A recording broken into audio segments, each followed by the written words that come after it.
السلام عليكم ورحمة الله وبركاته. meeshaan maanta waxaan ku diyaarinaynaa abuurka alfalfa ama luusan loo yaqaano alfalfa ama luusan baa loo yaqaanaa dadka muxuu ahaa magaca aad loogu yaqaano waa alfalfa. waa caws marar badan aan ka hadlay oo nafaqadiisa badan tahay, yacni caws ahaan lama dhaho legumes buu ka mid yahay. haddii la dhaho cawsaska lagu tira badana waa calaf baa dhihi karaa. waa calafkan wuxuu ka mid yahay calafyada ugu nafaqada badan. nafaqadiisa waxay gaartaa ilaa 28 bay gaartaa. laba nooc kambaniyada uu ku kala duwanaan karaa. hadda mid waa kambanigan oo luusan waaye, mid kalena waa kanaa ultra luusan baa lahaa ama waa tanaa ultra delight luusan high protein legume. kambaniga ku kala duwan yihiin ma aha, laakiin sida kale maaragtay waxaa waaye waa isku nafaqo, yani kambaniga basay ku yihiin. meeshan waxaa ka tusinayaa xoogaa xog yar idinka tusinayaa. xogta koobaad waxaa waaye high yielding, inuu wax soo saar badan fiican leeyahay. ilaa waxaa la dhahaa wuxuu gaaraa hektarkii ilaa iyo 80 tan buu gaaraa. sidoo kale germination ratekiisa wax soo saarkiisa, yani sidoo kusoo baxaya germinationkiisa waa 90% allah, yani rate uu kusoo baxay aad buu maaragtay dhaqso usoo baxaa. inoculated with rhizobium, yani wuxuu leeyahay kuwa maaragtay dhulka nafaqada proteinka u yeelo. yani cawsaska ama calafyada laba nooc baa loo kala qaybiyaa, kuwa dhulka nafaqada ka qaado iyo kuwa nafaqa dhulka ku celiyo. marka wuxuu ka mid yahay luusanka kuwa dhulka nafaqada ku celiyo. wuxuu kaloo maaragtay calaamad waxyaalaha kale uu leeyahay waxaa waaye sanadkii waxaa goosan kartaa 6 ilaa 8 jeer oo kale, ama haddii aad waraabinaysa ka badan way noqon kartaa. sababtoo ah marka koobaad 3 months markii laga soo reebo, inta kale bil walba waad goosanaysaa. cutting intervals waad aragtaa 20 to 30 days, kolba waxay ku xiran tahay jawiga meesha, cimilada meesha ka wada ayay ku xiran tahay. ekarkii waxaa laga helaa 300 ilaa 500 oo beels per acre. hektarka marka waxay ka dhigan tahay 500 times 2.4 waxay noqonaysaa 1250 meelaas. 1250 yaa oo beel ahaan yani iyo xirmo yaa laga helayaa. marka cawska sida xirmada afar geeska loo waxaynayo. root rotka cudurrada maaragtay ku dhaco oo rootka badanaa ka keena cawsaska calafyada, ama oo ka badanaa ay ka qurmaan xididada cudurkaas muxuu ahaa kuma dhaca badanaa. crude proteinkiisa uu wato waxay u dhexaysaa 20 ilaa 25 boqolkiiba 25 ilaa 20 buu dhexeeyaa. nitrogen fixation, yani wuxuu ka mid yahay waxyaalaha dhulka maaragtay nitrogenka u yeelo. hektarkii waxaa gelayo kasoo qaad ekarkii waxaa gelayo 8 ilaa 6 kiilo ilaa 6 ilaa 8 kiilo.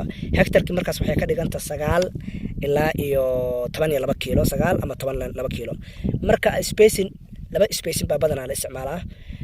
haddaa 12 kiilo isticmaalayso kale waxaad isku jirsiinaysaa 20 centimeter spacing baa isticmaalaysaa, yani drilling yani spacingkana waa intusaya waxaan ka wado insha Allah. drillingka yani waa line markii loo beerayo, line baa badanaa loo beeraa.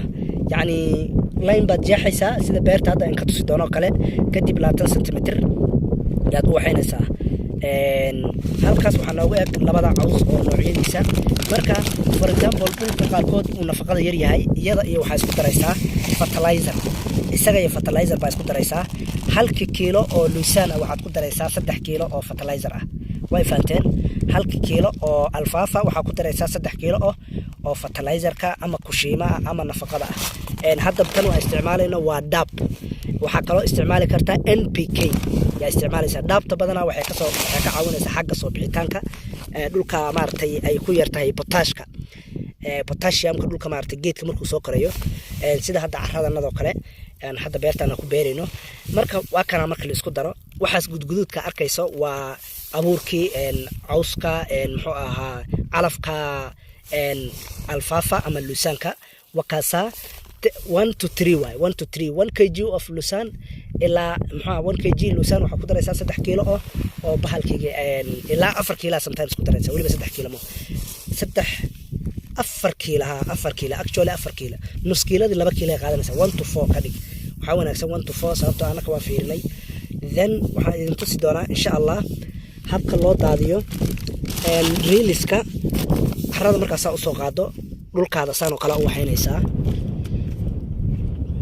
line kan oo kale reels waa kuwana godkan ilaa godadka soo maartid 40 sentimitir bay isku jiraan 40 sentimitir ba aad wanaagsan 20 sentimitir waa isticmaali kartaa laakiin 20 sentimitir marka isticmaalayso hektarkii waxa ka galayso ilaa 15 ilaa 15 ba ka galayso laakiin markii aad isticmaalayso spacingka 40 sentimitir marka isticmaalayso sida meeshan oo kale 40 sentimitir yani kan iyo kan waxa u dhaxeeyo labadan hadda aan kugu hayo labadan aan ku hayo waxa u dhaxayso 40 sentimitir baa u dhaxayso markaas waxay ka dhigantaa inaad 9 ilaa 10 kiilo inay ugu filanta si u daadinaysaa marka waxaad u daadinaysaa sidan saas u daadinaysaa siinaysaa saas u daadinaysaa yani waa inaad ku yareyn kuna badin markii saa loo qabto waa inaad siilka muuqdo abuurka Soomaaliya u muuqdo saas oo kale inuu abuurka u muuqdo laga rabaa oo wakaasa abuurka muuqdo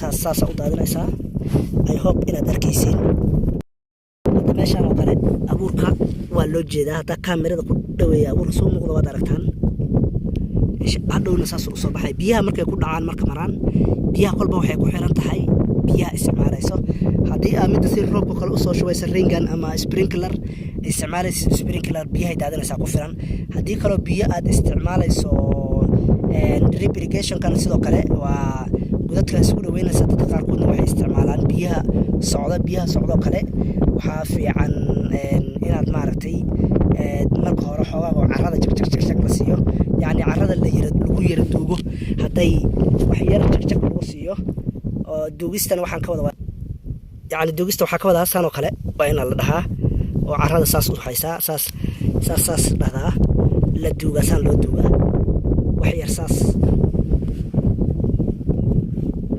la yara duuga saas loo duuga insha Allah saasana loo sameeyaa marka dad badan bay iga codsadeen sida maarta loo waxeeyo oo maarta loo daadiyo hadaad sidoo kale sameynayso cawska Mombasa grass ama hadaad sameynayso cawska la dhahayo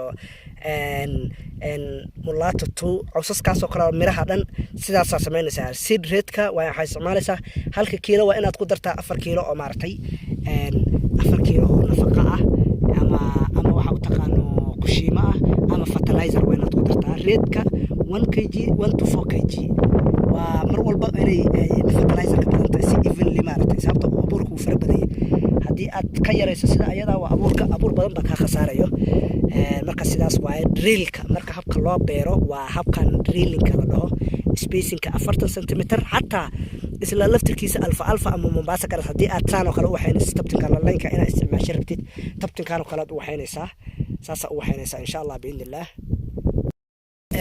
waa kana waa idin tusayaa iyadoo la daadinayo